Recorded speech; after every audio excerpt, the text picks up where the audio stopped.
Right, ladies and gentlemen, welcome back to the Big and Tiny podcast with myself and Vicky over here, the Tiny Titan. Um, we're going to get on with it today. Talk about some interesting things. So, I think the first thing we thought we would speak about would be sort of everybody's in their post-show period at the minute, are they not? And we're seeing a few different approaches to that in terms of how people handle their post-show, sort of 7, 8 weeks down, maybe longer down the line.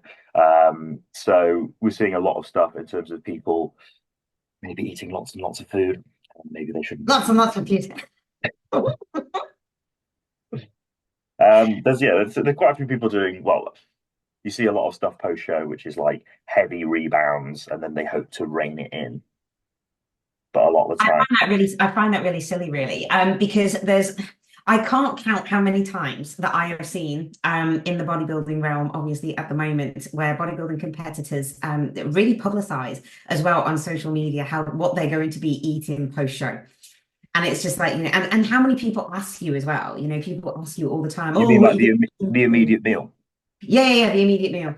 Yeah, and it's like, what are you going to eat post show? Now, I know that you really like a big bowl of oats and stuff like that. You don't like going out and smashing shit realistically, but you I have I mean, oats. the only time recent time has been like I just need some energy.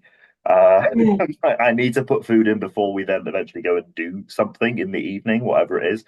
Depends what time yeah, you do finishes, really, doesn't it? But yeah, the first thing I usually want when I get off stage is a cold drink and then a cigar. It used very to true. be when I've done previous preps, you're very much in the mentality of how a lot of people who do their first few preps are, and they're just there like, "Where's the food?" Because you're Mm. starving, and it's all you're really thinking about. And previously, I'd never strung together more than one show, so last year was the first time I did like a season as such with multiple shows. So Mm. previously, it was just like a one and done, and the only thing you're thinking about then is like how much food you can get in and how much bigger you're going to get from that food. You never, Because you are primed. You're primed to yeah, put on the muscle tissue. You're not, guys. You're primed to put on body fat. And the thing is again, it's like you mean to tell me that you've dieted all this time just to basically binge on shit post show, which everybody does, and they literally adhere to the seafood diet for like 3 days. They seafood, they eat it. Doesn't matter what it is, and what does it actually lead to realistically? get loads of water weight, feel like shit.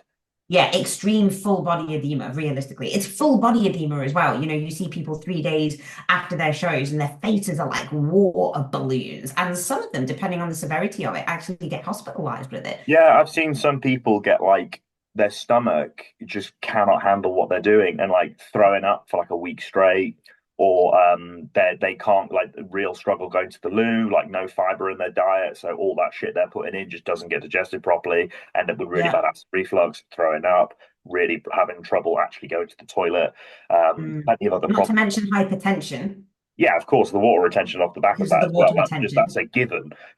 Well, Like, many people don't actually think about that. They just kind of think, oh, I'm going to have, digestive issues. I'm going to be bloated and I oh, you can't do mean shit for like 3 days.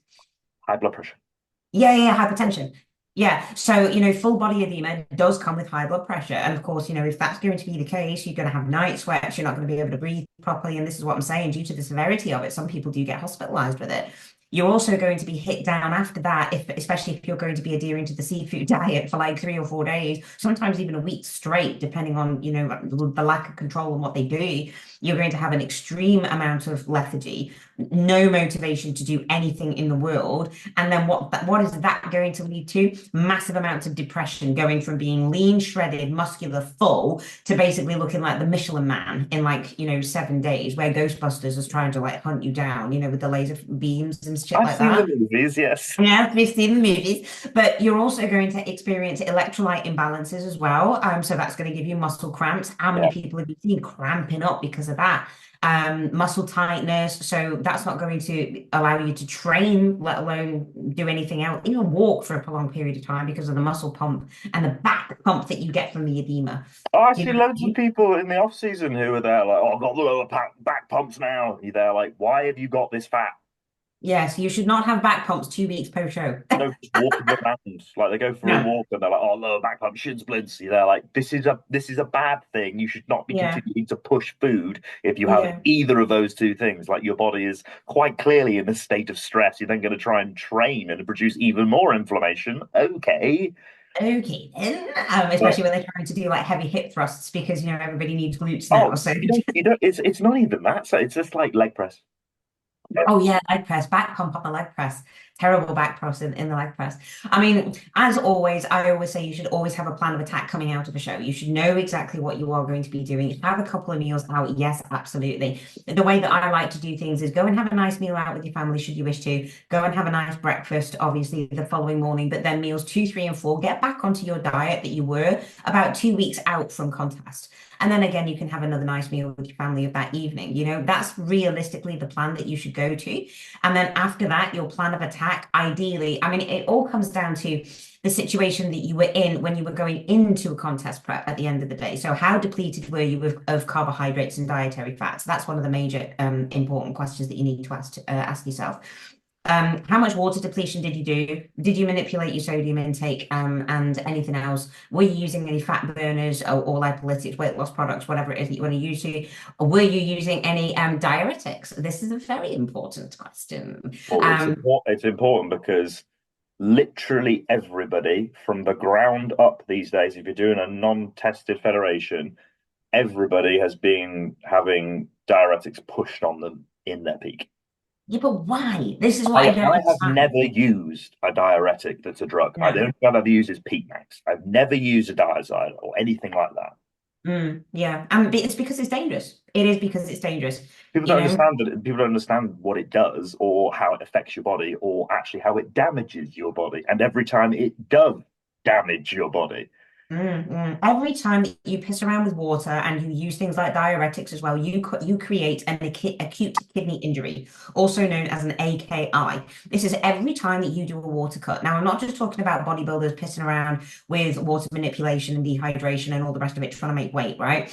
I'm also talking about people like strongmen and people like powerlifters who do these insane water manipulations and insane water cuts, and they give themselves AKIs. Now, unfortunately, because of people in the bodybuilding industry are using diuretics, not understanding how they work and what they do to your actual system. A lot of them are turning up with AKIs, but failure to regenerate kidneys. Kidneys are not like the liver. The liver is self-regenerating, it is self-healing over time. It's not going to happen over 24 hours or 48 hours. So guys, agreed. if you take out if you take out your Superdrol, 24 hours later, your liver is not just going to automatically go, hi, I'm functioning perfectly again. It doesn't work like that. It is going to take a lot of work in order for that liver to work properly. But kidneys don't regenerate the way that the liver does. So if you're going to be pissing around, sorry, pardon the pun. But if you are going to be messing around with diuretics, you want to understand the reasons why. Why do you need them? Why can you not just realistically just manage your water intake, manage your salt intake, manage your potassium intake. And especially if you're going to be using things like clenbuterol. Clenbuterol is potassium depleting. So if you're going to be messing around with sodium and you're going to be messing around with potassium, guess what? Welcome hyperkalemia. So again, you're going to be in a whole world of shit if this is going to happen. And when you see people sticking a fucking diazide pre-stage, especially first timers doing it, like most of them aren't even conditioned enough to see a difference if you did use a diuretic in the first place. So No. utilizing something like that, and what you've essentially done is rob them of the ability to get a pump. Oh, for sure. Yeah, you can't Unless you've protect. managed to somehow replace the potassium store, but obviously you've probably whacked in a shitload of sodium before you've got on stage, but you haven't filled also the potassium. So what you're going to do, you're going to sweat. Yep, you are going to sweat and you're not going to be able to contract your muscle at all. So you're not going to be able to actually showcase the physique that you've been working so hard on in order to get onto stage. Hmm. So there are times and places where you can use a diuretic. Don't get me wrong, I have given one of my clients in the past a diuretic. It was necessary. They blew with water, and unfortunately, it was down to a poor reaction based on a specific type of jam that he was using. Never used that jam before. He decided to change brands and change flavor and all the rest of it because, oh, it's pre-show, so I can do that kind of shit. Just blew with water. And I'm like, dude, what the fuck? It wasn't a fruit only jam, which is the only stuff that I recommend. obviously, because Bon Manon is perfect and it is a fruit only based jam. You don't want to have a shitload of stuff with a whole load of sodium and things and shit kind of thrown in. Same kind of argument that we were making about peanut butter. Peanut butter is nuts. It's Did we nuts. make that argument? You might We talk. did make that argument, because of the whole like protein peanut butter and shit like that, and Oh, peanut yeah. butter with cookie bits in it and stuff. That's not peanut butter, okay? Peanut butter is crushed nuts, and that is it. Even if you wanted to go down the whole, oh, you just want to be looking for one that has nuts and salt in it. Honestly, I don't even like using those. Just use the ones that have fucking crushed nuts in it. Did you see John Jewett did a reel with his wife, which was them literally just going to the supermarket, buying a fuckload of nuts and just blending them all and making peanut butter? I did not see the reel, but that is essentially what peanut butter It is. makes his own. Yeah, exactly. Why are you going to have like all of this processed shit? Honestly, I did a live the other week, and it wasn't based around the whole thing, but what I find really, really, really fucking mad these days is that if we have a look at the bodybuilders way back when, look at their diet and look at what they used to eat. Yes, okay, fine. How far are we talking way back when it? Because it varies massively.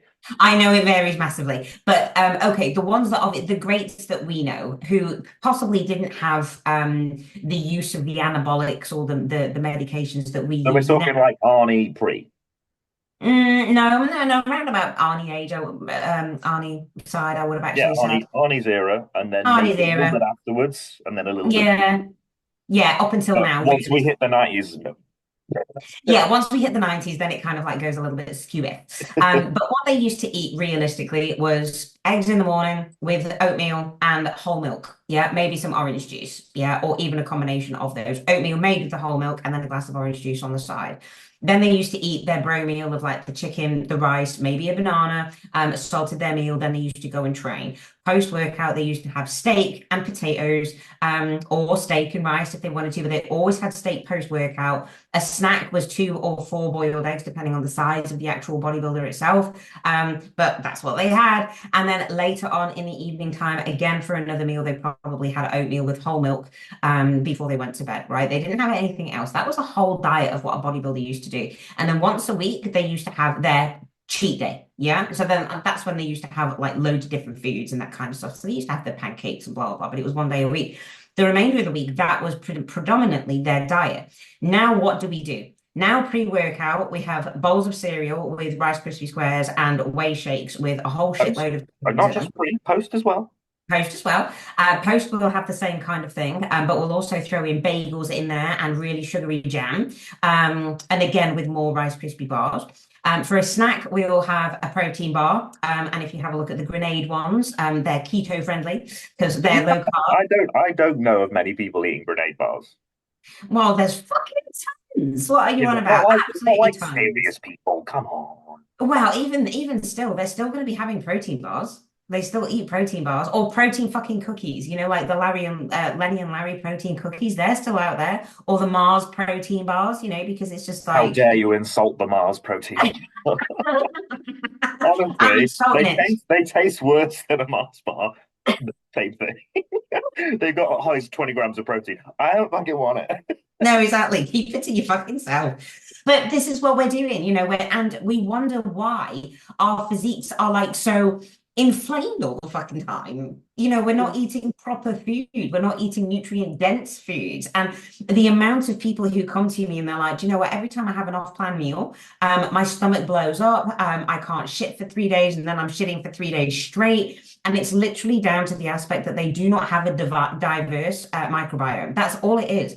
They're not allowing to have lots and lots of diversity in terms of vitamins, mineral, micronutrients. We are so micronutrient deficient because we are literally living in a world of fucking cereal and squares bars at the moment. I think a lot of people with food when it comes to bodybuilding, whenever I talk to young guys, especially, all they think they need with food is convenience. So you get plenty of young lads who are there like, oh, I'll just eat chicken and rice 5 times a day. And it's because they only know how to cook chicken and rice. As soon as you tell them you can have cereal and whey, they're like, oh, well, it may as well be fucking Gordon Ramsay telling them that because suddenly there's a new meal available to them. So I think we have a problem in terms of education is that we don't have nutrition as an elective in education. So people don't learn about the reasons why they should be eating numerous foods of various colors. Um, Mm. rather than just brown, which is the usual. And Beige. yeah, and the thing is though, like guys as well. So recently the thing is like, oh, chicken, rice, and pineapple. Ooh, it's like, oh, Oh there's yeah, because pineapple is the diversity now. yeah. Oh, well, now I can digest everything. It's like no. So it's usually that sort of thing, and especially with blokes, girls are a bit better because they want to make their food look Instagrammable. But for blokes, it is the case of convenience. Can't be arsed learning to cook. Don't care. And for a lot of guys, they don't really know what bloating is, and they don't understand what it is until it's stopped. And Yeah. majority of them live their lives with a distended stomach. Look at the loads of actual normal blokes. They have this belly Mm, that's out here, and it's just normal, and it's full of beer, it's full of whatever the fuck they want to put it in, and it is round. It's not layered, it's round. mm. So I think that is something which in society is a problem in itself, but it obviously those sort of things you've picked up in your childhood and your eating habits and what your gut has registered as comfort food is then pushed over into as people become bodybuilders because they haven't learned nutrition. Um, then they end up with this problem. I actually find it a lot with sportsmen, me being a previous sportsman myself as well. When you're a child, you just eat whatever the fuck you want because Sure. you're just trying to fuel the body, and nobody teaches you about nutrition because it's not a taught course. So you're just eating crap in order to stay afloat, especially me as a rower. Like you're burning through so many fucking calories. So Yeah. it's the case of like I'd demolish family packs of Maryland cookies when I got home, 4 pints of milk a day, fucking as much as I could eat. I remember eating an 18 pack of Watsits one day. Yeah, one The after the fruity life. just opened and just went through it, and I was like, "Cool, I'm still hungry. When's dinner?" So you just eat crap, which when it comes to bodybuilding, separating that out from being like, "Oh no, I have to actually control my food and eat properly." This Yeah, whole yeah. thing in your head is like, "Whoa, no, no, no, no! I've been doing this the whole time and being able to eat whatever the fuck I want." Funnily enough, if you want to look a certain way, you do have to eat well and you have to put the correct fuel in your body. I say this to people all the time. You wouldn't put the wrong fuel in your car. It won't work. Mm, You'll break no. the car. So why do you think your body is any different? Well, it's the same when people say that they think that they are lactose intolerant or gluten intolerant, or they've got celiac, so this, that, and the other. Now, I can hold my hands up and say these people really piss me off because I am a true celiac. I have been diagnosed. I So is was my sister. diagnosed So 3 years ago. I've seen what it does. Oh, it's horrendous. It is horrendous. If I get glutened, I know about it, and I will know about it very quickly. I was at a wedding with my sister, and some of the food that was being passed around, some of it drizzled on her arm, instant red rash. Mm. Almost had to get the EpiPen out. She was also drunk at the time, which makes it even worse because then her throat starts closing up, Oh, and you're like, amazing. "Get out." So So it these was people who are saying like, oh, I think I'm intolerant to dairy or I'm intolerant to gluten, it's like, no, you tend to bloat with gluten or they're have a little bit. eating a Yeah, you have fucking a like little bit. a cheese, whatever it is, like a fucking cheese twist. Be like, I think I'm intolerant to dairy because they farted. Yeah. They're like, Yeah. It's not the case. I mean, intolerances ideally or realistically are 9 times out of 10 always metabolic issues. So if you fix the microbiome, you directly fix the issue and it ties in. And 99% of the time, it's down to a lack of B vitamins. And it's because people are literally just not getting these B vitamins throughout their food because they're just not micronutrient diverse. I mean, if you think about fat breakdown. If you have too much fat in your diet and you cannot break it down, your poop floats. Okay. So I know, and everybody's going to be like, oh, I'm going to check my shit now. So and they're they going eat a to Mackies and go shit. exactly right. But it's true. And the thing is that I ask these questions to my people, and I'm just like, dude, just don't hold back because I want to know what's obviously going on because I need to know about your metabolism, especially when they're a new client. I don't know what they're obviously used to and that kind of thing as well. But if you fail to break down fats, your poop will float because basically all of the lipid, if you think about putting oil on top of water, it'll float on the top, right? Exactly the same kind of thing that your shit is going to do. So if your poop floats, you are failing to break down fats. Okay. Now, vitamin B3 is basically niacin. Niacin supports the lipolysis and the beta oxidation of fatty acids. So if you're deficient in B3, you're going to be failing to break down fatty acids. Vitamin B2, also known as riboflavin. Riboflavin supports beta oxidation for energy production, which again, you need to break down fats in order to produce energy. Vitamin B7, also known as Biotin, that's the one. Sorry, I will get this. I've got so much fucking Yes. beads in my head. Biotin. It assists in fatty acid synthesis and oxidation at the same time. And of course, if you were to take in TUDCA is a very, very good support supplement, especially for people who are on anabolics, because it directly affects the liver and it improves bile production. So all of these things, if you are deficient in, you are going to fail to break down fat. Now, avocado contains lipase. So what did we just say about lipase? It aids breaking down dietary fatty acids into glycerol. So that's going to obviously help from there. And the common egg. The humble egg that people are shit scared of because apparently it destroys your cholesterol levels, which is a load of shit. What is Because cholesterol? oh yeah, you need cholesterol. It's literally 6 grams of fat an egg. I know, yeah, and not all of that is cholesterol either, people. But the eggs also contain choline, and choline supports lipid metabolism, and transport as well. So, eggs are obviously going to be a good thing. Now, it's not just the fat breakdown that people are going to be struggling with, especially this is the reason why you see people in the off season, they have these massive, big, distended bellies because they're having so many carbohydrates that they can't actually break down carbohydrates because they are lacking in different B vitamins. One of the major ones being vitamin B1. So vitamin B1 is also known as thiamine. Thiamine is essential for carbohydrate metabolism. Basically down to you're going to laugh at me because I can never fucking pronounce it. But it's the pyruvate dehydrogenase. Oh, there you go. See, I did it. If I can screw my face up, I can say it. I love how that's a joke to you. It's like the inability to pronounce a fucking impronounceable word. I know, yeah, it is an impronounceable. So thiamine, obviously, that's an important one. Riboflavin, we already talked about, is essential for carb breakdown as well. Niacin, same thing. Vitamin B5, also known as panthoic acid. That one is essential because it converts carbs into glucose via acetyl-CoA. So that one's essential for your muscle growth and muscle contraction at the same time. And biotin as well. So what can you get all of these things from? Mango. So fuck your pineapple, have chicken rice and mango. That's going to help because it contains amylases, and amylases break down the carbs into simple sugars. So if you are deficient in all of these different types of vitamins, you are going to walk around with a bloated stomach, and you are going to have poorly formed shits and floating shits and all the rest of it. So there's a lot more to food than cereal. The one problem with what we've just said there is people will go, I've got a distended stomach. I'll just go and buy a B vitamin complex and eat the exact same food. Well, then you're a dick, basically. And the reason why I say that you're a dick, and the reason why, don't get me wrong, you can take vitamins, you can take a B complex, but 99% of the B complexes out there are highly underdosed. And if you're literally just kind of, you're going to be putting a band-aid over something that realistically is still an open fucking secreting seeping wound because you're going to carry on bleeding if you carry on eating like a dick. So don't just take a vitamin thinking, or a B complex thinking it's going to solve all of your problems. It's not. But this is the thing. People don't understand why they need a reason to change, and especially a really good point is cereal, because cereal is so widely used by everybody, and people go, don't demonize cereal, there's nothing wrong with cereal, it's fast acting carbs. Also produces an outrageous amount of inflammation in the gut. It's got no nutritional value other than the calories itself. And you might be sitting there going, oh, but it gets loads of carbs in really quickly. It's like, why don't you just use a variety of carb sources like starches and sugars rather than just sugar alone?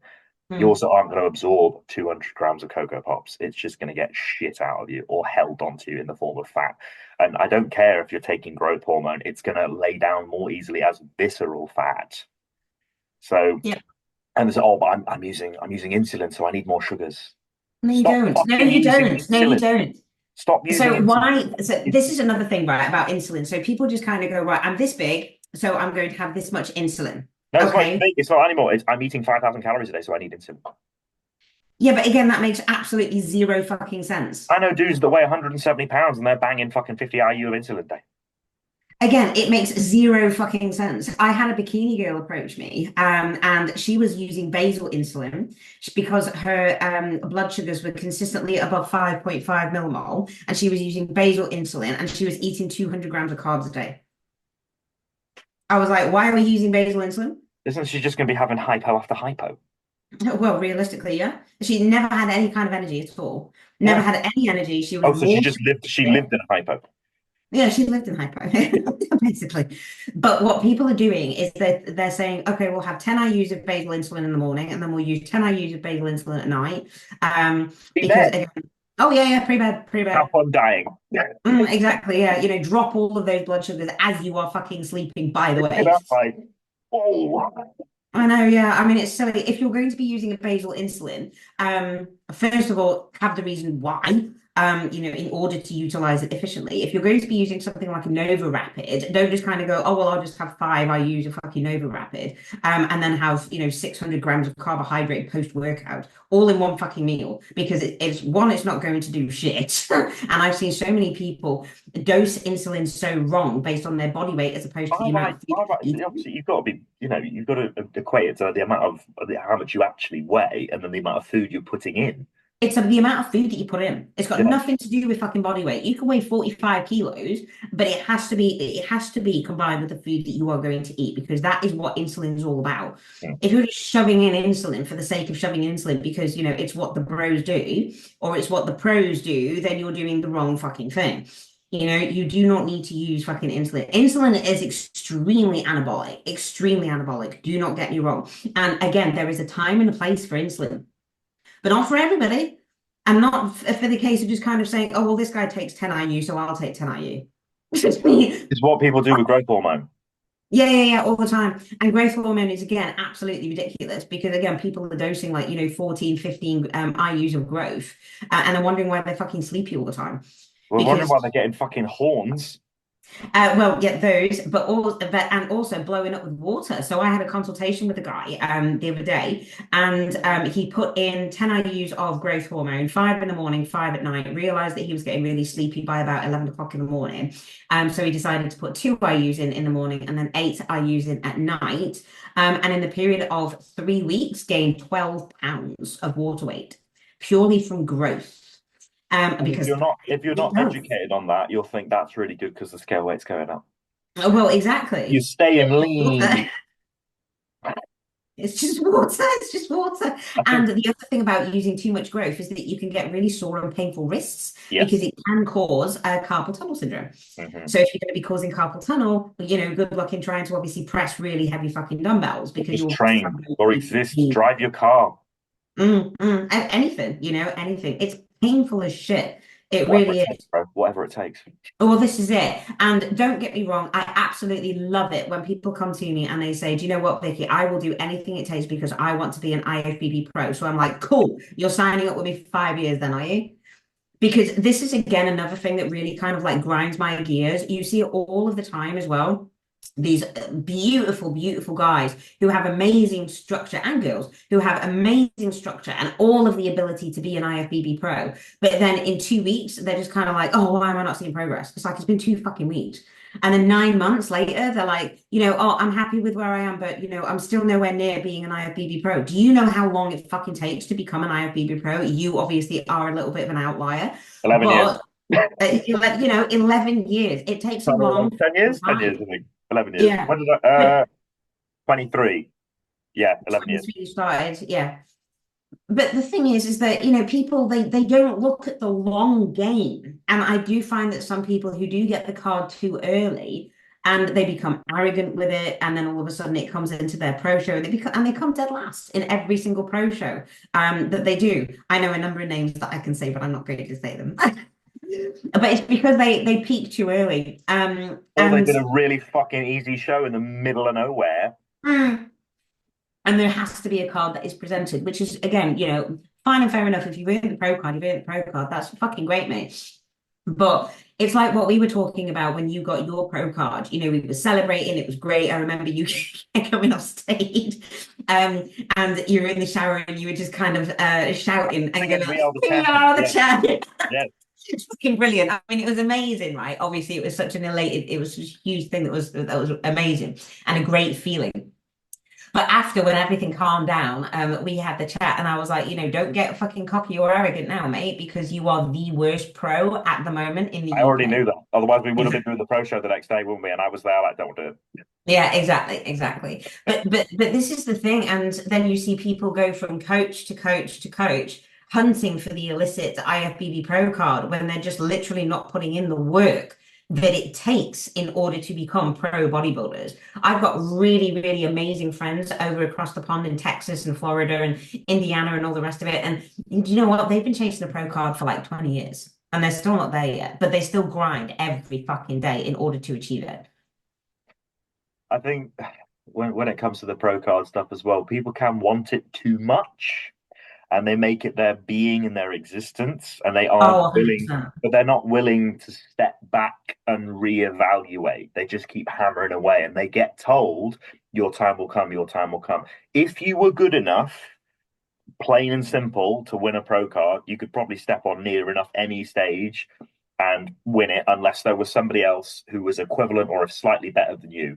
Like, if you are, as the phrase is, undeniable, it will be a case of you walk on stage and they go, yeah, that's the guy we want. Hmm. It is that simple, unless there's two of you. And there's rarely ever two of you. So, especially nowadays when there are so many pro qualifying shows, uh, Hmm. and there's only set to be more, it makes a lot of money. So there's Hmm. only going to be more of those, and there's only going to be more pro Olympia qualifiers because they make a lot of money. So Yes. the sport is getting boiled down to this sort of how many people can we fit in each category. Like I had this conversation with somebody the other day. I said classic physique has become men's bikini. It's no longer men's physique. Classic physique is the division everybody wants to go for because it's basically starter bodybuilding, and Mm. nobody wants to do men's physique because men's physique's really fucking hard these days. Oh my God, have you seen some of the guys? Like even on the PCA stage when they Oh walked my out, I was god, like, that Jesus first time with Christ, this them, we guy were it fucking was like, huge. I know, like some of them are like they really do take my breath away because don't get me wrong as well, men's physique, it's not just about the way that they look in terms of their physique, which I know sounds really stupid, but it's not.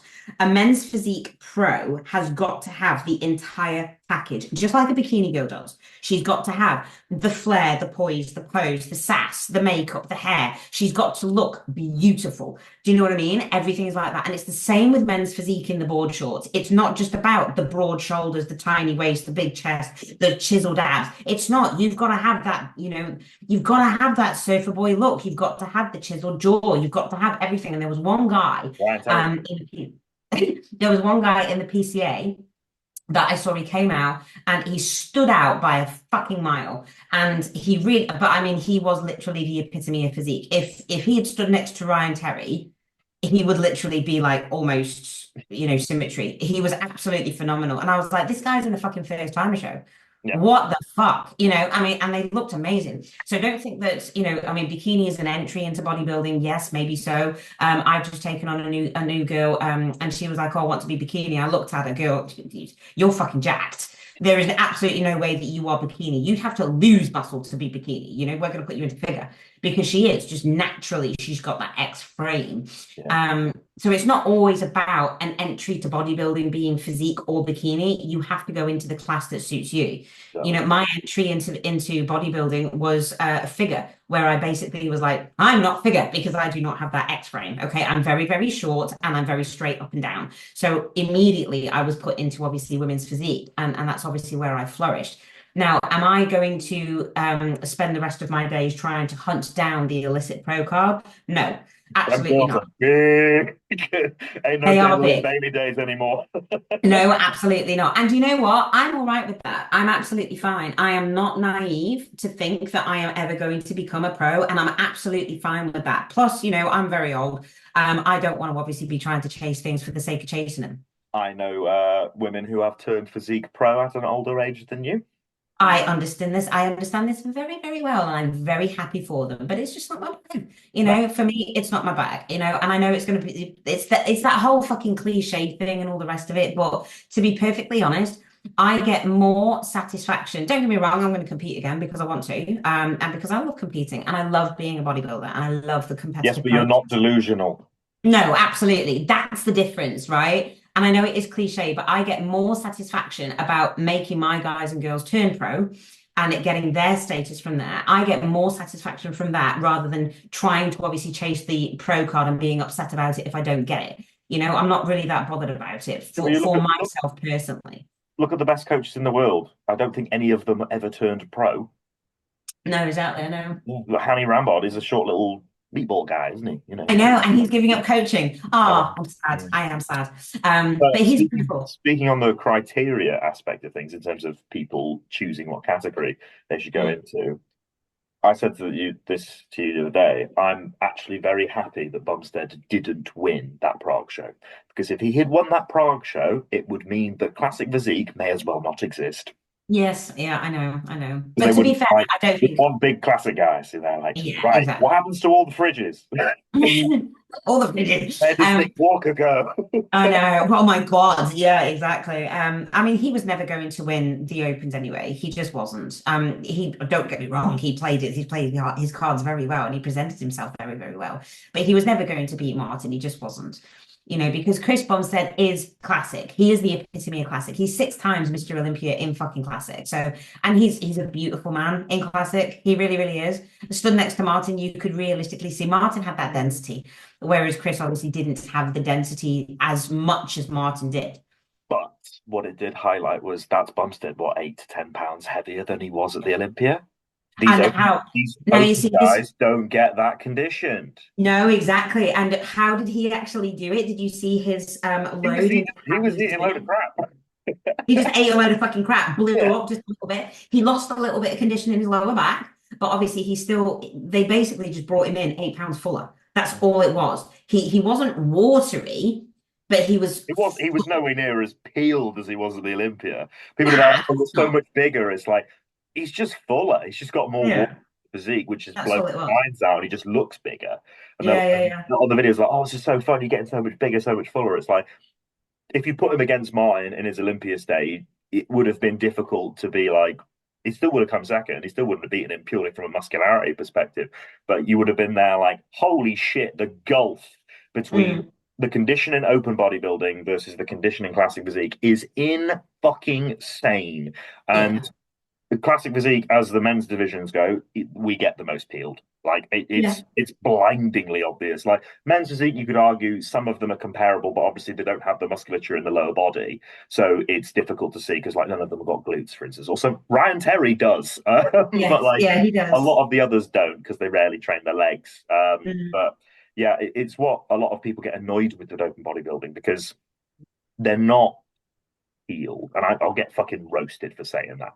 But like a lot of them, some of them, like Haddy, I've seen when he comes in, it's like fucking oh Jesus Christ. But Yeah. a lot of the guys, they float around a bit of sort of like holding a bit of water, not quite fully in, and they don't want to get flat, and they're all terrified of getting flat. And that attitude gets mentioned on YouTube, and then it goes into the amateur ranks where people are like, Mm. "Hey, full bro, I need my super troll." And you're there like, you're not even, you've got one glute line, and you're there like, I need a super troll for fullness, and I need a burger and fries. You're like, fuck off. I You know. need to learn to get peeled. If you don't do it now, you will never fucking learn. And this is why you will never turn pro because you aren't Mm. conditioned enough. And when people are there like bodybuilding is not a condition competition, it's one of the criteria. And if Mhm. you aren't, and somebody else of the same musculature of you is there, and they are, you're losing. And it's the exact same thing for women as well. Women's physique division, when I went into the PCA finals in my last competitive season, I was the only one that had peeled fucking glutes. Now, obviously, I've got a secret weapon how I get my glutes massively peeled, which I'm not going to discuss because it is a secret weapon. But a lot of women fail to get condition. And many of the times it's because they don't look after their diet. Their diet is through the floor, so they look saggy and flat, but they don't get that condition in. But learning how to actually reduce your body fat and get condition and remain relatively full, you can have condition and fullness. And I don't give a fuck who says that you can't, because I'm not being funny. Look at you in Milan. You were conditioned to shit and you were full Yeah. because we did everything the right way that we had to do it. We used no diuretics. We used no fucking thyroid medication because, oh yeah, by the way, guys, if you use T4 and T3 whilst trying to carb up, good luck in fucking carbing up because it's not going to fucking work. So again, and hence the reason why we don't use thyroid. But again, you came in really, really, really peeled. You made weight easily, even though I had all of the guys saying, he's not going to make weight. He's not going to make weight because And he's that month already being wasn't that conditioned. easy. Yeah. I mean, yes, you had to go low, but it's like I said to people when they were like, how are you going to get him to make weight? You're going to ruin his career and blah, blah. I was like, just fucking watch me. Who This is said what I do that? every. Oh, mate, I had at least three people tell me, at least three people tell me Also, that he what was never going to career? make You're weight. still amateur. You haven't got a career. You're just doing that, your bodybuilding. Yeah, I know, I but said I this still to have. Yemi the other day. It's like he's qualified for the Olympics. It's like, oh, so you're actually a bodybuilder now. Oh, yeah, you're actually a bodybuilder. It's like only once But you've been to Olympia, you're allowed to be a bodybuilder. I've seen classic guys and they go through this ridiculous water load, ridiculous water cut, getting into the sauna, Dry off, bro. sweating. Gotta dry off. Yeah, dry off, and get rid of all of the water weight and all of the rest of it, simply to stand on a scale, weigh in for 2 seconds, and then feel like shit, and then have this huge fucking water rebound. Hence the reason why they don't get conditioned on stage. Because of the rebound and because of the fact that they've used diazide or they've used aldactone or they've used a different type of diuretic that they shouldn't be fucking using and then sweated out everything so they feel like crap. And that's not how you make weight for classic, especially considering the fact that you do still actually need to fill. And I mean, how many hours did we have to fill you up? We only actually had What, for Milan? 18. No, full day, didn't we? So Nah, we we did not have a full day. weighed in on the Friday, Yeah, and that was Italian time. Registration, no, was it? Yeah, registration starts at 9:30. No, they get there at 9:30. yeah, exactly. So we weighed in probably about 10. And then when was the show? The show was start. I think I got on stage about 2 p.m. the next day. Something like that, yeah. Yeah, so we So had you a didn't have we a had long. over a day, but in terms of the time period of you actually being awake, it's not as long, is it? No, we realistically had about 13 hours to fill you efficiently after you weighed in. And that was without obviously blowing your gut out. Because again, this is where I see a lot of problems go in. Because it's not because we fed you with the perfect food that we knew obviously you digested well, that sat well with you at the same point. And what I see a lot happen is that when people are coming on stage and they have these big, huge turtle guts, it's not growth belly, it's not fucking insulin belly, it's nothing like that. It's a digestive problem. And a lot of the time is because they're using different foods, trying to fill up, thinking, oh, it's fast acting carbs and blah, blah. No, okay, well, you haven't used them all the way through prep. Why are you going to use them to fill up? Stupidity. Another thing that they've used is obviously diuretics. So they're going to have a water rebound. So it's going to affect the kidneys. The kidneys aren't going to be filtering properly. Just explain what you mean by water rebound, because people won't understand that. They'll think, oh, you use diuretics, you'll have no water in your body. You will not. A lot of people won't understand the fact that your body will then hold on to all the water that you then refill it with, and it will go on your skin. Yeah. So what happens is when you're trying to increase diuresis, which is peeing, that's exactly what you're going to be doing by taking a diuretic. Okay, you're going to increase your aldosterone hormone. So there's two hormones that are in play here. You've got aldosterone hormone, which is the one that increases diuresis, and then you've got your anti-diuretic hormone or your ADH. That is the one that obviously stops you from peeing if you are lacking water, because your ADH is going to be increased, your aldosterone is going to be decreased. Once you obviously pee out all of your water, your anti-diuretic hormone kind of goes, holy shit, we have no water. I'm going to throw out way more of it. So the second you obviously start drinking more water and having more carbohydrates, if you have carbohydrate, that comes with water, clues in the name, carbohydrate. Again, people just fail to understand that fucking notion. But if you combine that with your fluid and all the rest of it, you ain't gonna start peeing the way that you were doing when you were taking your diuretic, because your aldosterone hormone has been shut down. Your ADH is now through the fucking roof. So your ADH is going, I'm not going to pee anything out because I need to rehydrate in order to survive. Bodybuilders think that they are very, very, very clever. But you know what? Your body is smarter than you are. And it always fucking will be, because your body wants to survive. So that's what happens. So when they have these diuretics, they have all of the sweat out and everything else like that. And then their coach goes, great work, bruv. You've made weight. Nice one. Now it's time to refill and replenish. And then they have these massive bellies. They get huge and watery. And then they go on stage and like, oh, coach, I'm blown. What do I do? Just go in and smash it, mate. And that's what they do. And they're not full either, because the T3 and the T4 in the system just rips through all the energy that is getting metabolized into their liver, into their kidneys, and it just, you're fucked, Yeah. basically. Exactly. You're And covered in that's the water other and thing, then you're not full. because of the liver, like we were talking about before, they're micronutrient deficient because they've been on fuck all food trying to make weight. Then they're so they've only been having like, you know, I don't know, fucking white fish and veg or something. And even then they're not gonna have veg because fiber holds on to weight. So no more fiber for you at the end of the day. So they're literally just gonna have the chicken and egg diet. I've Or seen a white lot fish. of like chicken and peanut butter and that sort of thing. Chicken and peanut butter, yeah, stuff like that, which again is really silly because the peanut butter has fiber in it. So if you wanted to do it properly, you would actually use almond butter, or if you wanted to do it even further on from that side of things, you use probably something like chicken and cream, because that doesn't have any fiber. Fucking gross, but it's actually pretty decent for making weight and keeping things off. What was I saying? Yeah, the liver. So not only have you obviously like taxed your liver anyway because you're using a lot of anabolics, you're using a lot of oral steroids at the same point. So your liver has to metabolize these things. So your liver's going to be in a bit of a crisis. If you then try and obviously put more food inside you, more water inside you, your kidneys are already under duress, your hormones are already through the fucking floor, and your liver's not metabolizing or digesting anything. Plus, you're micronutrient deficient and vitamin deficient. So all of those B vitamins that I reeled off earlier on, you're not going to have any of those. So you're not going to be able to digest and nutrient partition all of your carbohydrates and your fats that you're trying to pile in. Hence, So hence, I had 3,000 grams of carbs across 2 days and I didn't get full, bruv. Need more. yeah, So exactly. if you put that much in, it's just waste product at this point. Like it's not doing Mm, anything, and all you're going to do is further the bloat exactly. or And the that's the reason water why you're retention. going. That's why you're going on stage with a big, huge bloated belly. You know, there is always science versus anecdote, but if you use science and anecdote, just like what we did with your carb up as well, in terms of getting you full, it was easy to get you full in the first instance, but then you kept on going off flat because obviously we did run you down in order to make your weight, not to such a high degree. You know, I've seen guys do worse, but you know, we did still have to run you down. But you were very active in your prep. You didn't do an immense amount of cardio, if any, and then we took it out of you because it was really fucking you up. It's still a But lot of steps, like walking around where well, I this is live. what I was saying. Yeah, Yeah, this is what I was getting to because you were still doing like 15,000 steps because you were doing big dog walks. So that was your cardio. I was up at So 3 a.m. well, yeah, exactly. And you're up at 3 a.m. So that's the entire reason as to why we got you moving in Milan. Because again, people will say, just stay off your feet, bro. You know, get on an inversion table and blah, blah, blah. It's like all you're going to do is just allow that food to stagnate in your stomach. And for you, it was absolutely not necessary. It was like, no, eat and then we're going to go for a fucking walk because I want you to be able to absorb it. Yeah, we did some pumps in the hotel room. You know, that was always a very, very beneficial thing. So just push ups and banded works just to get some blood flow and push the nutrients through where we needed it to.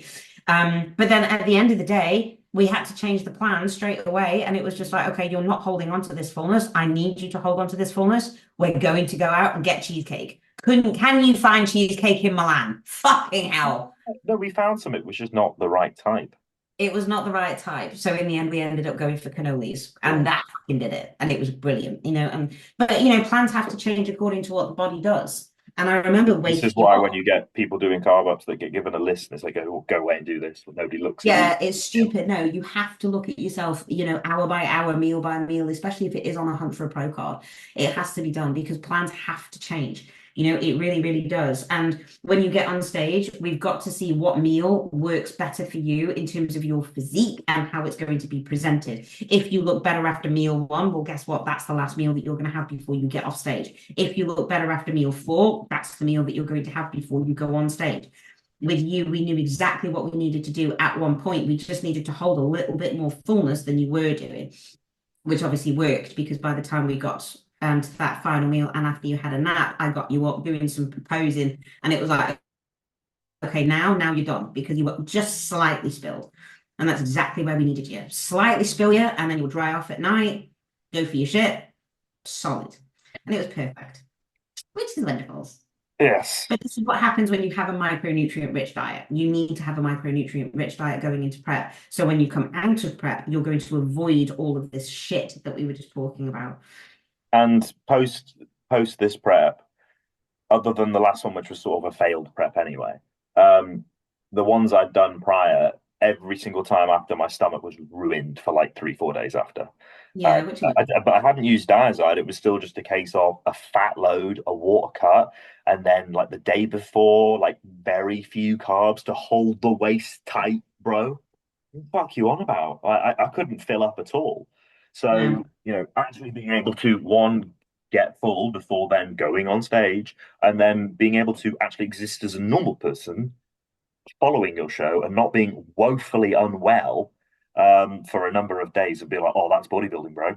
That's the No. excuse I see for that. That's just like the little catchphrase that people use to be like, that's bodybuilding. It's like what when your mate's in the ground after 10 years of smashing shitloads of gear and you're there like, oh, that's bodybuilding. Like, come Mm. on, guys.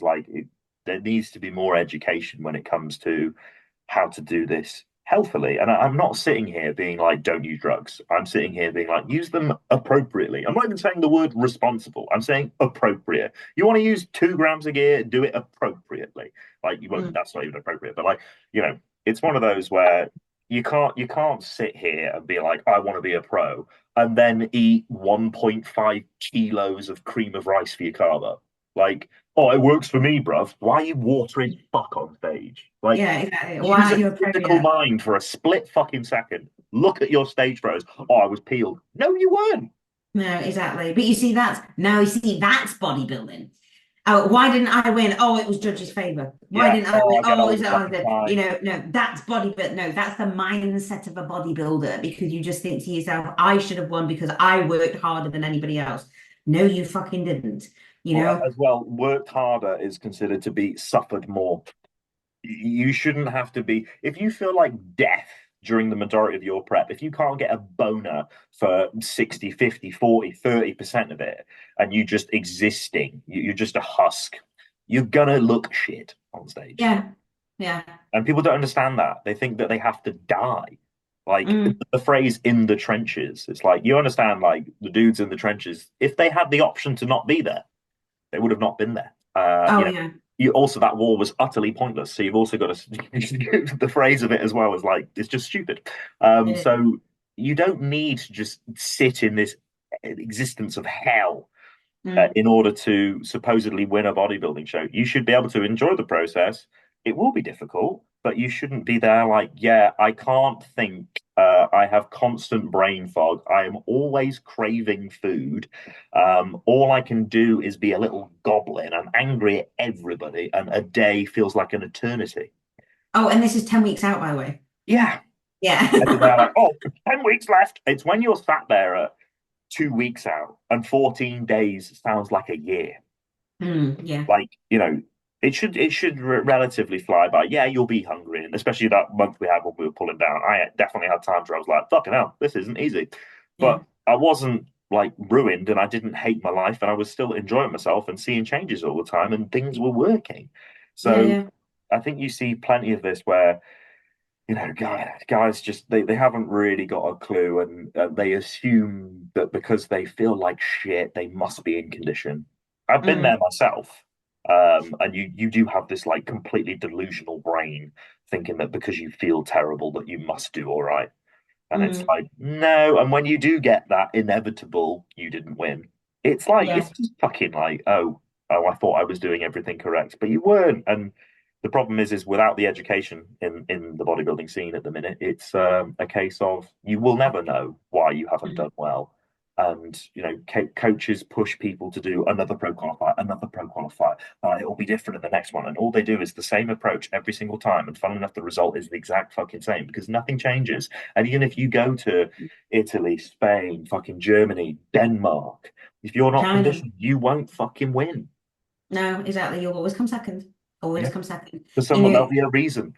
yeah, and this is the whole point as to why we're putting this podcast together because I managed to reel off all the B vitamins. People don't, and what their uses are, and apply it to the fact that to things that people can look at every single day. Does your shit float? Yeah, that is a question. That's the title of this podcast, by the way. That's your shit. Does your shit float? But it is an important question because if your shit floats, you are not absorbing the fats that you are taking in, which means, bruv, you're not getting the gains, bruv. So something has got to change because you're using stupid fucking fat sources. So all of the B vitamins and having a micronutrient rich diet, I get slammed for it all the time by saying, oh, there's too much diversity. Well, no, because they're still eating the same thing every day. And I am a big avid believer in the fact that if you are on prep, you do need to eat the same thing every day, because that way I am in control of all of your variables. I've literally just sacked the client, right? Because, oh, this is something that I think that we should talk about because I think it's very interesting. And yes, I know that we're up on time, but I don't care. I'm going to have a rant a bit. When you hire a coach, right? You hire a coach to get the job done. You hire a coach to get results, right? You don't hire a coach to build a fucking rapport with them or let them be your best fucking mate. I'm sorry, that is not the case, right? You hire a coach in order to get the job done and in the safest way humanly possible. Some coaches don't give a shit about safety. That's fine. But a coach's job, as you hire them, is to lay you out the groundwork for you to follow.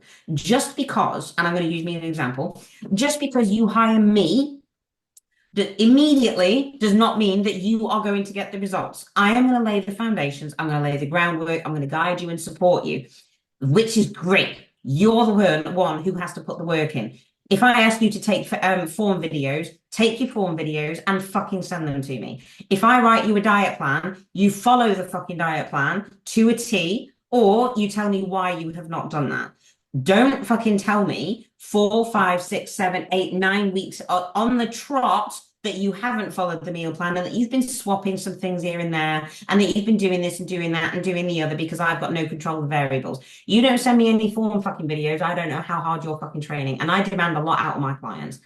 My best bodybuilders are the people who literally mither me to fuck, send me clips via Instagram or send me to them on WhatsApp, check in on time, and not a minute late, because I'm not being funny. If I ask you to check in at 11 o'clock, you check in at 10:59.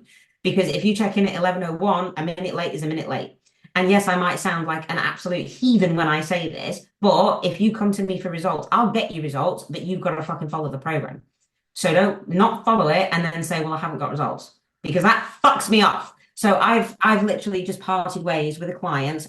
He's been on my books now for 16 months. So we were together for a long time, a long, long time. No word of a lie. Those 16 months, not once did he send me fucking form videos. Every single week, I said to him, I want to see form videos, because his body was not changing. He was just getting fatter. Yep. I have this. Plan. I have this from guys who claim that they eventually want to get on stage at some point. And I was asking one of them the other day, and I said to him, right, I need some form videos off, because he just consistently doesn't send them. But he sent me a video of him posing in the gym. And I was like, can you take that tripod in the gym? Because they had a posing room. I was like, can you not take that tripod in the gym? And he basically tried to tell me that he didn't have time to do the posing videos, sorry, the form videos in his sessions during the week, and he could only do them the weekend. And I was like, I'm not being funny again. I don't think you realise how long it doesn't take to film a set. You just set the camera up, click play, and that's it. You're done. It doesn't take. You don't need a fucking film crew. No. People will think that. I always find it's blokes. Always got an excuse on hand. Guys with diets as well. They're like, oh, I don't have the time. Or they'll have some other random excuse in their life to try and avoid the responsibility that they have paid you to give them in order to see results. And half the time, I had one guy the other week. I was like, if you don't want to, it was only 3 weeks in. I don't stand for bullshit very often. So I'm just like, right, you've not checked in, or you've not followed the plan at all for the last 3 weeks. If you don't want to pay for next month, we can just part ways now, because clearly you aren't doing what I'm asking of you. And eventually they go, oh, fuck. And obviously it engages the child part of their brain where they're getting told off by a teacher, which is great to see. And these dudes are like in their 30s. And you're just there like, fucking hell, has nobody taken you in hand since you were fucking 16, mate? Oh, yeah, I know. And this client as well, the one that I was literally just speaking about, he retaliated with a lot of emotion. Oh, they do. It's never their fault.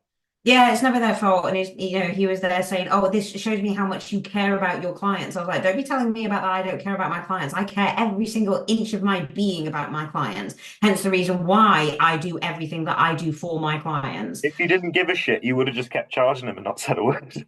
Well, exactly, but every single week when I'm saying I can't change the plan because you haven't followed it, I can't change the plan because I haven't seen any form videos. I don't care if you're bored with the plan. I don't know how you're executing it. It's a blunt fucking record. And you know what? The audacity of this person actually said, he said, that week I went to Vegas to get married. It Yeah. was it was obvious. I put it into the team group. I was like, I'm going to give you written feedback on my travels. I'm not going to have feedbacks. But do you know what? Even the week that I was away in Vegas getting married, I still checked in every single morning. I got up at Vegas time because they're like 5 hours behind. I got up in the middle of the night at Vegas time, checked in my prep clients because they were on peak week that week.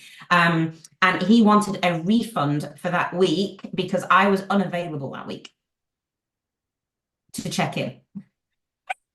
My response to that was everybody's entitled to a holiday, mate, including online coaches. Yeah. Yeah, every single Yeah. person. And he's been But paying you for that. He's been paying you for that long. Like, well, it is what it is at the end of the day. But I think people kind of have this indoctrination that if they hire a coach, all of a sudden they're going to be an IFBB pro. But it takes work and it takes adherence and it takes consistency. And like I said, I'm a very good coach and I'm a very good person at what I do because I look at everything. I don't just use fucking chronometer and just kind of say, oh yeah, that means that you've hit all of your vitamins and minerals for the day. Fuck that noise. I understand nutrition and I understand physiology and biology. And I know what a body responds to in a healthy manner. And a healthy body responds more adequately than an unhealthy body. Bodybuilding isn't healthy. It is not, okay? Especially if you are going to be a competitive bodybuilder using anabolics. It's not healthy, okay? It isn't. However, we can make it healthier, especially by the use of using proper nutrition, proper timing of adequate anabolics for the person, the right drug for the right time at the right place. And that's exactly what it should be. Every single time I say your plans should be as unique to you as your fingerprint. And I'm going to keep on saying that until the day I fucking die.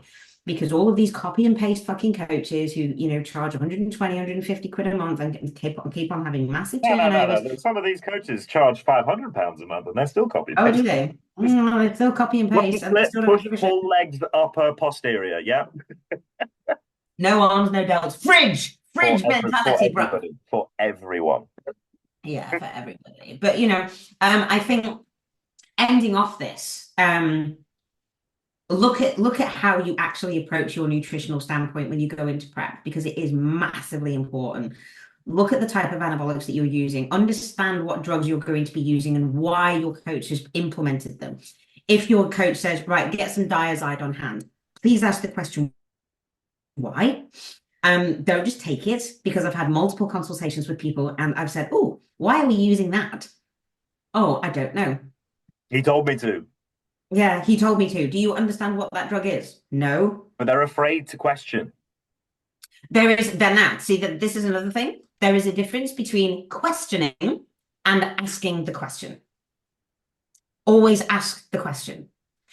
If you start questioning your coach, you are doubting. Well, come on, that's a terminology difference there. Of course, No, if no, you're no, but there it does make a you're big there like difference. this is wrong, and you still Yeah, do yeah, it. yeah, They're like, yeah, maybe you're the idiot. yeah, exactly. You're questioning their ability at that point and their knowledge and all the rest of it. So, there's a difference between asking a question and questioning the coach. So, like, I've got really, really good colleagues over in America and stuff like that, and I just basically say, if they send me over something or whatever, and I'm just like, just asking the question, not questioning, but just asking the question, why are you using this method? It's And like the Americans get offended. very much so. Yeah, very much so. So you have to kind of reiterate it a lot. And I can say that because, half of my family are American. But do ask the question, ask the question. If you haven't got things like coconut oil, avocado, Brazil nuts, mangoes, if you haven't got diversity in your diet, ask the question why. Because I can guarantee you the coach is just going to say, don't question, just do. Or they're not going to have a reply as to, oh, if you want mango, have mango. No, I didn't ask that question. I asked, why have we not got a diversity of food? So ask the question, look at your nutrition. Stop eating like a child. Stop including baby bells in your fucking meal plan. Who's done that? Oh my God. It's the biggest grind that I have ever got. I think that it's the one thing that I get severely angry about when people show me their meal plans. It's like 2 baby bells.